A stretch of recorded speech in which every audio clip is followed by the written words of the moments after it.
Shalom, bertemu kembali. Dalam kesempatan hari ini kita akan melihat dan belajar dari kitab Bilangan pasal 33. Ringkasan pasal.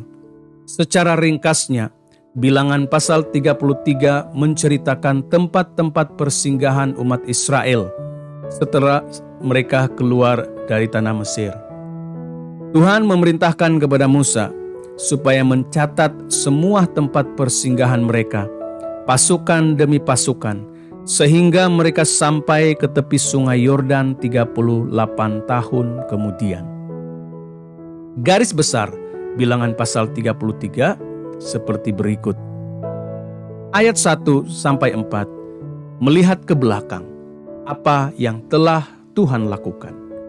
Tuhan memberi perintah kepada Musa supaya mencatat perjalanan umat Israel sejak mereka berangkat dari Rameses, Mesir. Pada hari yang ke-15 bulan yang pertama sesudah hari Paskah, umat Israel berangkat dari Rameses di depan mata semua orang Mesir. Umat Israel berjalan keluar dengan tangan yang dinaikkan, sementara orang Mesir menguburkan orang-orang yang telah dibunuh Tuhan, yakni semua anak sulung di Mesir. Kemudian ayat 5 sampai ayat yang ke-49, pencatatan daerah-daerah yang dilalui sepanjang perjalanan dari Mesir sehingga sampai di tepi sungai Yordan.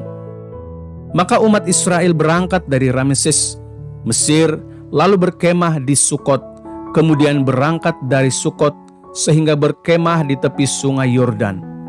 Perjalanan dari Bet Yesimot sehingga mereka sampai ke Abel Sitim di dataran Moab dekat Yeriko, yaitu 38 tahun kemudian. Ayat 50-53, tindakan selanjutnya setelah seluruh Kanaan ditaklukkan. Tuhan memberi perintah kepada umat Israel supaya menghalau keluar semua penduduk Kanaan apabila mereka telah masuk dan menaklukkan tanah Kanaan.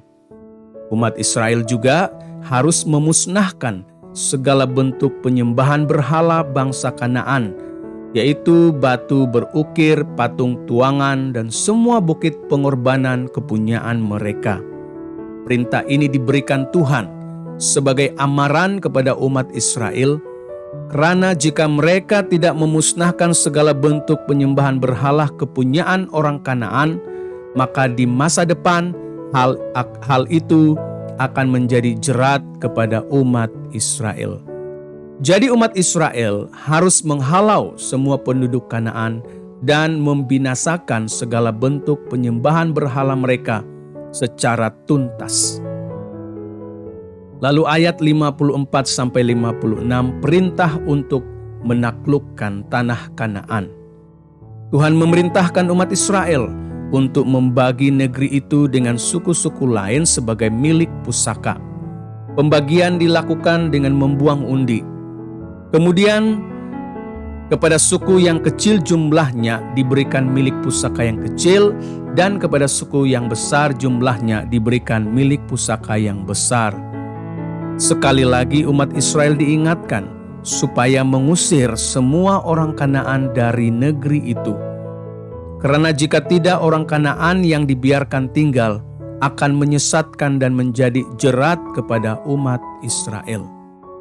Nah, sebagai kesimpulannya, perjalanan umat Israel sejak keluar dari tanah Mesir sehingga sampai di tepi sungai Yordan memakan waktu sekitar 38 tahun.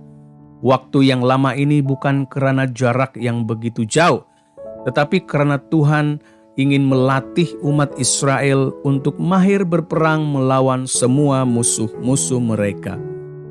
Tuhan setia memimpin umat Israel, walaupun umat itu berkali-kali memberontak kepadanya. Sebahagian generasi telah mati di padang gurun dan gagal masuk ke tanah perjanjian karena ketidakpercayaan mereka. Hanya generasi yang beriman dan taat kepada Tuhan dapat dibangkitkan untuk maju merebut tanah perjanjian. Umat Israel harus taat kepada semua perintah Tuhan.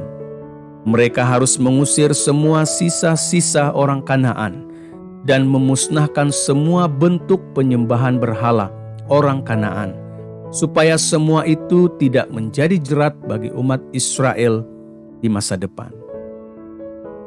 Nah, penerapan untuk hari ini, pertama, mari tetap miliki iman yang teguh kepada Tuhan. Bukan hanya ketika keadaan baik-baik sahaja, tetapi di dalam segala keadaan. Tetaplah taat dan jangan sekali-kali memberontak kepada perintah Tuhan. Dan penerapan yang seterusnya, bila kita tetap percaya, maka Tuhan akan memberi kita kekuatan untuk mengalahkan musuh-musuh dalam hidup kita. Tuhan memberkati.